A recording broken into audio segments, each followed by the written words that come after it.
It's time for Marco to earn his red belt, but after it is revealed that his sensei is actually a fraud, a 38-year-old man who lives at home with his mom, learned everything that he knows about karate from a set of videotapes, and has lost access to the tape teaching him what the requirements are for red belt. Marco and his sensei go on a quest to find a new copy of the tape so that they can both earn their red belts and move on with their lives. They manage to do so, while Star stays at home and tries to find a hammer. This episode was fine, and in a very indirect way, it did deal with exactly what I was hoping that a future episode would deal with in the previous review, that being Marco's future. The issue of Marco's future, which was brought up in the previous episode but never actually resolved. It's nice to see that it was addressed so immediately, but it wasn't really resolved here either, so I imagine it is going to be touched on again in the future and maybe even become a major plot point. I guess the revelation that his karate sensei still lives at home with his mom, which, hey, no shame in that. With the economy the way it is right now, you gotta do what you gotta do, right? I guess that constitutes a twist. And there were definitely some amusing moments here, but Star's plot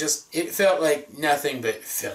And yet, despite the fact that this episode had filler in it, I feel like it suffered from kind of the same problem that the previous episode did, in that it was trying to do too much. However, where the previous episode had, I think, too many character threads going on at the same time, this episode had too many gags. It started off as a Karate Kid parody, and then became kind of a buddy movie parody, and then turned into a Kung Fu movie parody, and then kind of halfway back into the buddy movie thing, and also halfway back into the Karate Kid thing by the end. And there were some amusing scenarios there, and there were definitely some scenes that made me chuckle and had me interested. But at the end of the day, I just found myself not really caring about this episode. It was cool to see Marco level up to red belt at the end, I guess. But we already know he's a very skilled martial artist, especially for his age and his level. So it never really crossed my mind that he needed to level up further, and the thought that he might not level up to red belt just didn't worry me. As I said before, they did address the issue of what Marco plans to do with his future a little bit in this episode. There was actually a really good dream sequence at the very beginning of the episode. It actually felt super realistic to how dreams actually go. It was